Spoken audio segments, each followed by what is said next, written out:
Hello, and welcome to Microsoft Hates Greg. My name is Greg Deckler, and we're back revisiting flat versus star schemas. Before we get to that, before you ask, right? Yes, I am in fact wearing my new favorite T-shirt, "The Evolution of the Total." Right? All right, so let's get into this. So we're revisiting this for a couple reasons. One reason is I got some comments. I got what I consider to be some odd comments back when I published the flat versus star schema.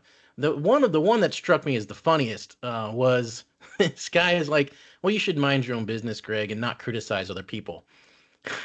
I'm looking at that like, well, damn, I wish people would stop criticizing my shit then. Right? I get criticized all the time, right? That Jerome guy does it behind my back. Everything no calculate's been criticized up one side and down the other.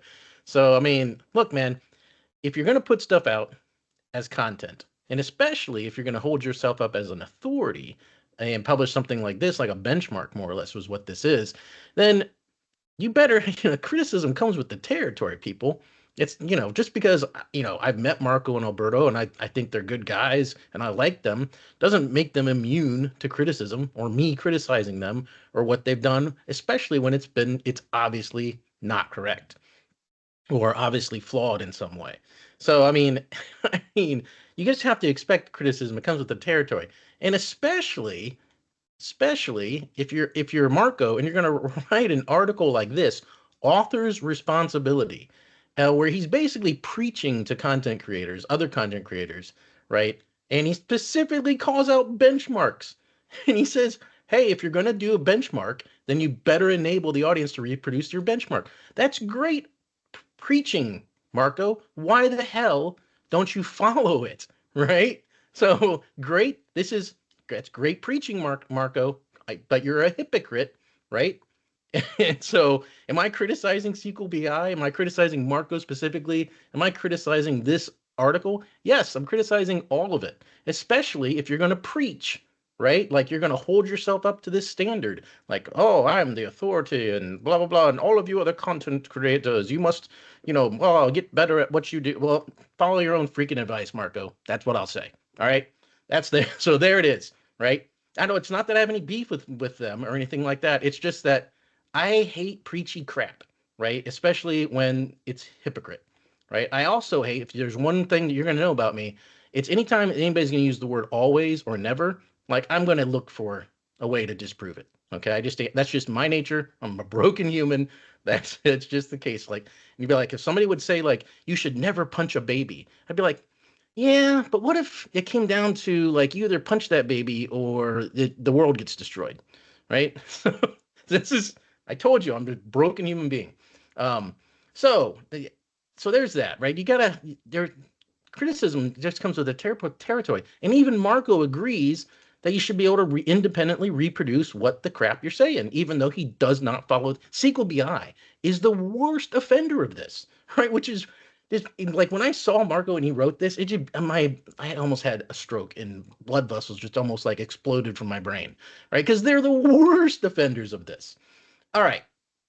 So, with that out of the way, the other one that came out, the other comment that came out was, "Hey, Greg, you didn't run, I found another bias. You didn't run that against the star schema, your DAX code." Well, yeah, of course not. That wasn't the point. The point was pointing out the flaws in this article, not about technically whether star schema was better than flat schema or whatever, right? So, but yes, obviously, if you run the DAX code that I wrote instead of SQL BI's DAX code, then it's just as fast in the star schema as it is in the flat table, right? So basically, all that proved is that I write better DAX code than SQL BI. That's it. No, all it means is that, right, that certain DAX code is slower than other DAX code. That's all it means, right? So no, the, the video I did proved nothing, right? It didn't prove it one way or another. So I got to thinking, well, is there a way that I could come up with and try to prove, for reasonably sized data models, whether star schema and flat schema, flat table, the one big table basically is better or worse, right? So I set about trying to do that. And first I tried, and I wanted to get to 160 million rows is what I want, because then I'm only 100, if I'm at 100 million rows or so, then I'm only one order of magnitude off from a billion. right? And then you're definitely, guaranteed that you're hitting 80, 90, 95% of all use cases with, 100 million rows in that. So that was the goal I started off with. Now I tried it in Power Query to try it. I was appending the fact table onto itself over and over again. Turns out that Power Query SQL gets really confused when you do that more than like 9 or 10 times, and it just would crap out, be like, just give up and be like, oh, can't figure out a query plan to do this. So I got the brilliant ideas. Well, I'll do this in SQL. I'll just do it in SQL, right? So I started creating these tables, right? This one was like 600,000, 7 million, 80 million, 160 million, right? But then I started thinking about this and like the whole thing of bias and introducing bias unintentionally into the work that you're doing. And I was like, you know, I don't think that just duplicating the data over and over again, 10, 20 times, whatever it is, I think that's not a correct way to do things. Um, because, maybe there's some internal optimization going on within the engine where it's like, oh, this is just the same data 10 times. So I'll treat this 600,000 row data set like it's a 60,000 row data set because it's all the same rows over and over again. And spoiler alert, turns out I was right to be concerned about this problem, right? So to get around this, what I did was I turned to ChatGPT because quite honestly, my SQL skills are fairly basic, right? So I went to ChatGPT and I said, can you generate 160 mil row fact internet sales table from AdventureWorks? And I said DW 2012, even though I'm using DW 22, whatever. And gave it some parameters, and it goes, oh yeah, sure, you can do that, and gives me the SQL code to go about doing this. Now, again, in full transparency, right? There will be in the description, there is a link to this conversation that I had with ChatGPT that anybody can access and get the SQL code and all of that. There's also a link for going to my flat star folder that I have for this channel, where you can have access to all the PBIX files. There's a Word document that again I copied and pasted this conversation into, and there's a backup file of my SQL data, my AdventureWorks SQL database, right, along with all my PBX files, everything. So full transparency, you can replicate everything that I'm talking about and doing in this video. Right. So anyway, so I did that. Now, the interesting thing about it was it literally took 2 days. It took 2 days. Yeah. So here, 9/11. So I was running these in sequence. Like here's the first one. You can see, like 9/9. And then I ran this one immediately after 9/9. Right. And this one, 9/11. This thing took 2 days to populate, and it didn't do 160 million rows. It ended up being 50 million rows, about 50 million rows. It's this one right here. So about 50 million rows is what it actually came up with when this all was said and done, right? And then we may be revisiting this. We may be revisiting this a third time because I would really like to get to 100 million rows. And my question that I have is that if I run this again, is it going to generate exactly the same information, or is it going to generate slightly different information? And I'm kind of curious about that. I may have to look through the SQL code and to find out if there's a RAND in there or anything like that. If there's not, that would be disappointing, uh, because I would really like to run this again, get another different set of 50 million rows, then append those together, and then I'd have a 100 million row data set. But for right now, everything we're doing is right around 50, 51 million rows is what it is. And again, took a backup of this. It's out there. There's a link for it. There's links for everything. You can everything that I'm doing, unlike SQL BI, is 100% transparent and can be independently verified, independently run. All right. So I practice what I preach. I don't just preach. Okay. There you go. All right, so now let's take a look at the results and that sort of thing. So I've got my star 50 million, and I've got my flat 50 million, right? And it's the same, benchmark test that I ran before, right? It's exactly the same. And I can tell you long story short, because I don't want to bore you, it's all the same except for this year-to-date stuff, right? Except for this year-to-date stuff, everything else is basically exactly the same, right? So I have my year to date, and I can hit start recording, refresh. So now what you have here is this one is actually SQL BI's year to date. So I recreated SQL BI's year to date calculation right here. And you can see at this card visual level, 3 milliseconds, 4 milliseconds, right? It's basically there's no difference between them. I don't know why that, for whatever reason, that time it took 12 and 13, whatever. But they're basically exactly the same. There's really no difference between them. Now this changes when, like, so we go here, you can see how much that changed, right? 66 milliseconds for my DAX code versus 2 seconds, right? 2 full seconds for SQL BI's code. So that just shows, and so again, so if you're using this as you're in your benchmark, you're using crappy, bad, like year-to-date code, right? Of course, you're going to come up with results where like, oh yeah, the flat table sucks compared to the star schema. No, it's your DAX code that sucked. Okay, there's better DAX code that's out there. So now let's see how that compares, right, to year-to-dates over here. Again, right, 6 milliseconds, whatever. It's the same. It's all within the same ballpark, right? Now, when you get over to here, so you have year-to-date 50 million. I have year-to-date no calculate 50 million, no calculate 2, and year-to-date SQL BI, right? So if I clear this, so this one is the classic SQL BI calculate, right? This one is the SQL BI, what they use for the flat table. That's what this is. And then this one is my DAX code. Okay, and this is running against the flat table, or the star schema, I should say.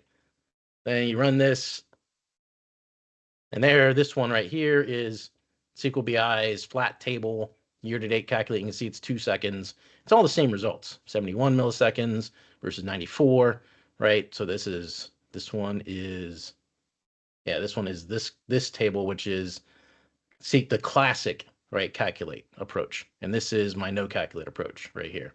And so it's more efficient even within the star schema to run my DAX code versus the other DAX code, right?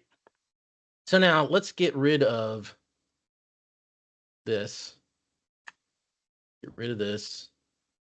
Let's just focus on this guy. We'll do the same thing over here. All right, so let's go ahead and refresh this a few times. We got 91 milliseconds, 78, 81, 80, 84. And then we'll do the same thing over here. 71, 83, 72, 81, 82. So not a lot of difference between them, right? And this is a star schema using classic calculate. And actually, right, it's potentially somewhat faster, but it's certainly not slower at 50 million. So what am I saying in this, right? What can be said as far as a conclusion around this? Well, what you'd have to take this in the entirety of it, right?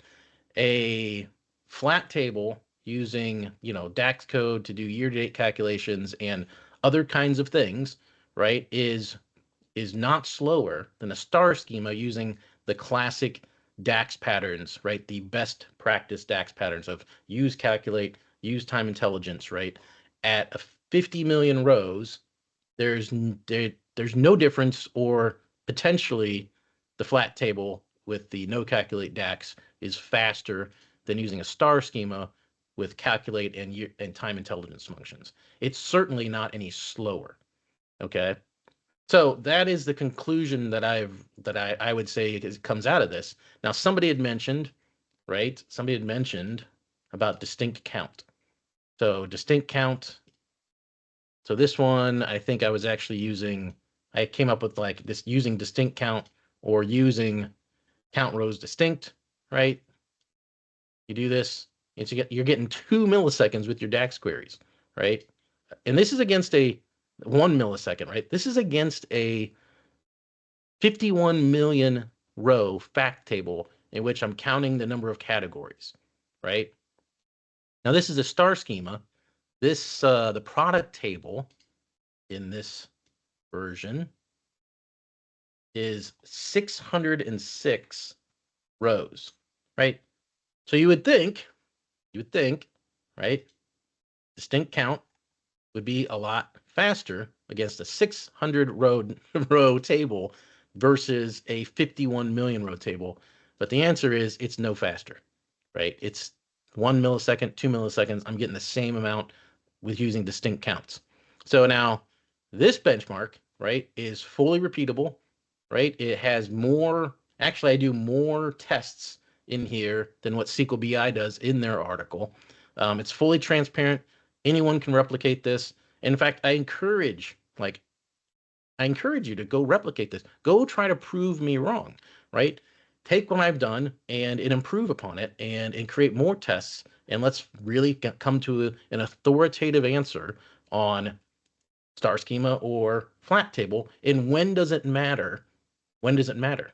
Because, the common perception on this is that eventually star schema is going to start performing better than flat table at some scale, right? But that being said, right? That being said, I've been down this path before with no calculate and no calculate DAX, and I kept scaling things up and scaling things up and scaling things up, and I never found a difference in terms of where no calculate was slower than calculate, except in like one very specific circumstance that I was the one that found and brought to everyone's attention, right? So yeah, test it out, man. I fully encourage it, and I'm going to keep working on this. Like I said, I'm going to see if I can either modify the SQL code or do something with the SQL code to get it up to 100 million rows and see if maybe that's the tipping point.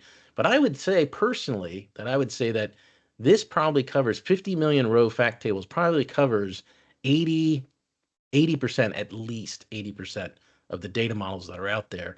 And there's no difference between a star schema and a flat table schema. So why are we complicating people's lives? Like, and telling them to, you know, oh, you must create a star schema. And so why are we overcomplicating things, right? I mean, I guess if your mission in life is to tell people how complex this stuff is and train them on it, right? And that's how you make a living. Maybe that's why. I don't know. But there you have it. That's all I have for this video. Hope you enjoyed it, and I'll see you next time.